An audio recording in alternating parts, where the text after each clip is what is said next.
বছরের প্রত্যেকটা মুহূর্ত গুরুত্বপূর্ণ, এটা বিশ্বাস করো আর না করো। ভাই 55টা চ্যাপ্টার পড়তে হবে, ভাই তুই শর্ট সিলেবাসই শেষ করতে পারতেছিস না, কখন ফুল সিলেবাস পড়বি? আবার বলে ড্রিম বলে ডিএমসি, তোমরা বলে আবার DMC dreamer. Thank you thank you. এর মধ্যে তুমি আবার প্রেম করো, এর মধ্যে তোমার আবার বিশেষ ফ্রেন্ড আছে, স্পেশাল ফ্রেন্ড, ফ্রেন্ডের সাথে আবার তুমি হ্যাং আউট করো, মাঝে মাঝে আবার চিল করতে যাও, রেস্টুরেন্টে খাইতে যাও। মাহবুব মাহবুব, তোর বাপ মা যদি এগুলো জানে তুই কি করিস আর তোর সামনে কত পড়া, তোকে প্রত্যেকদিন 2বার করে লাথি মারতো, সত্য কথা।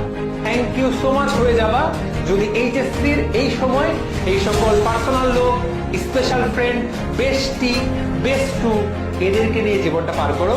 আমি বললাম থ্যাংক ইউ সো মাচ। মুডসুইং নিয়ে কথা বলেন, তুই মোবাইলটা ছেড়ে দে ভাইয়া, তুই মোবাইলটা আলমারিতে রেখে আয়, তুই মোবাইলটা আলমারিতে রেখে আয়, আমি গ্যারান্টি দিলাম তোর আর মুডসুইং হবে না। তুই মোবাইলটা একদম আলমারিতে রেখে আয়, এমন একটা আইডি খুল যে আইডিতে কোনো ফ্রেন্ড নাই, তুই